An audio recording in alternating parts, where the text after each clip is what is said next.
kwake. So a copy of this report is going to be provided to you and to the media.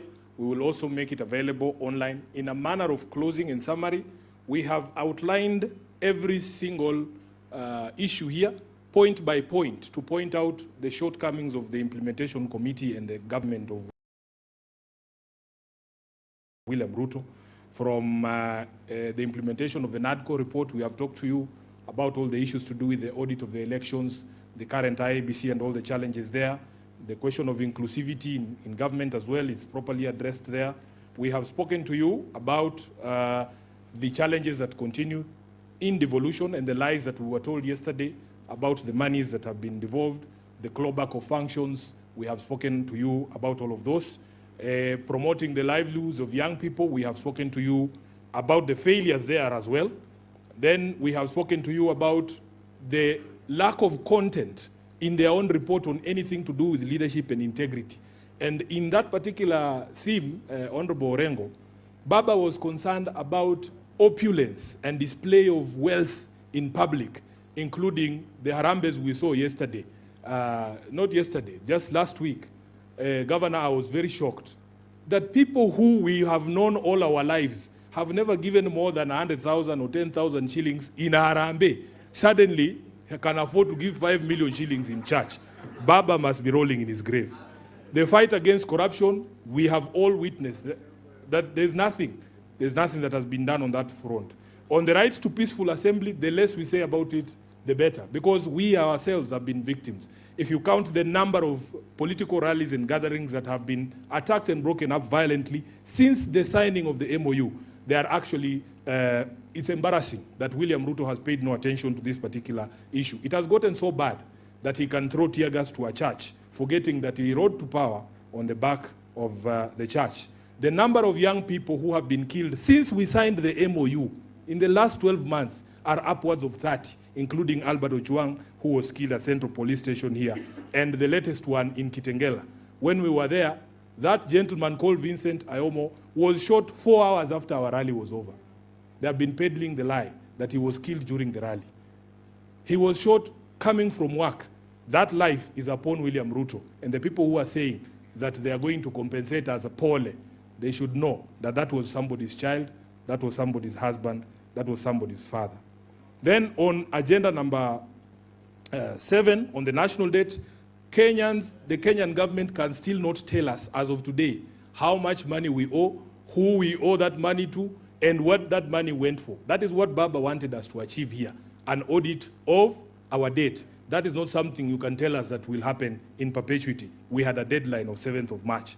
On number 9 here, stopping wastage of public resources, Senator Mheshimiwa Gisairo has given you the most clearest example that you lied to us. In fact, they are claiming that the stoppage of money to the First Lady's office was made pursuant to the MOU. That's a blatant lie. That was thanks to the Gen Z. The Gen Z are the ones who forced them to close down those offices of First Lady and Second Lady. And those, what were they called? Prayer warriors that were stationed at State House. And after Gen Z chased those people from State House, the requirement under this particular agenda was to actually see a reduction in public expenditure. You do that, then you double State House allocation, ya China Mandazi. We are not fools. We know what is going on. Then we come to the last one, which was protecting and promoting sovereignty of the people. You will see the number of court orders on important matters that the government has violated. It's not about buying vehicles for judges. We were not looking for employment of judges. We were saying the judges who are there, when they give an order, all of us have a responsibility to do what?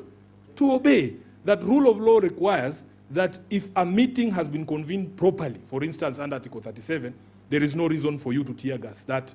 And we also have spoken about the respect and integrity of political parties, the respect for integrity and independence of political parties, which Ruto has violated to the extent that ODM is no longer recognizable as a political movement. And he also, knows that he owes political parties a lot of money because Baba said, because I wrote what Baba was telling me to write, that We want full implementation of the political parties fund. Up to today, ODM alone is owed 12 billion. Ruto has paid not a single shilling to that date since the signing of this MOU, and now it has expired.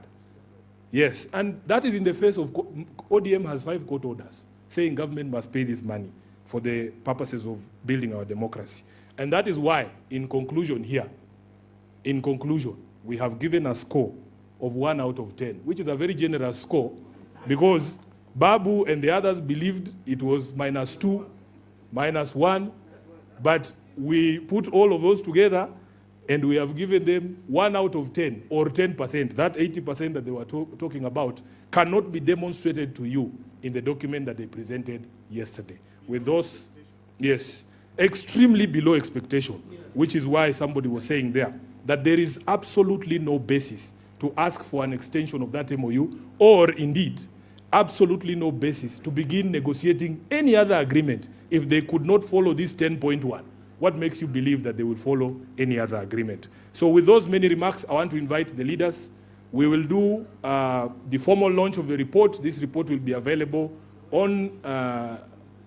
as soft copy, and as we printed some hard copies for you. We are not rich people, so we don't have many copies. Yeah? But there's this is the good thing with working with young people. They are saying there's a QR code that you can scan, and then you'll get the report. Si hapo tumesonga mbele kidogo. Iko kwa page gani? Si tuwekee hapo. Watu wa scan tu alafu waweze kupata. Over to you, MC. Asanteni sana for your patience and for your indulgence. God bless you. Thank you so much, SG. Wapi makofi ya SG tafadhali?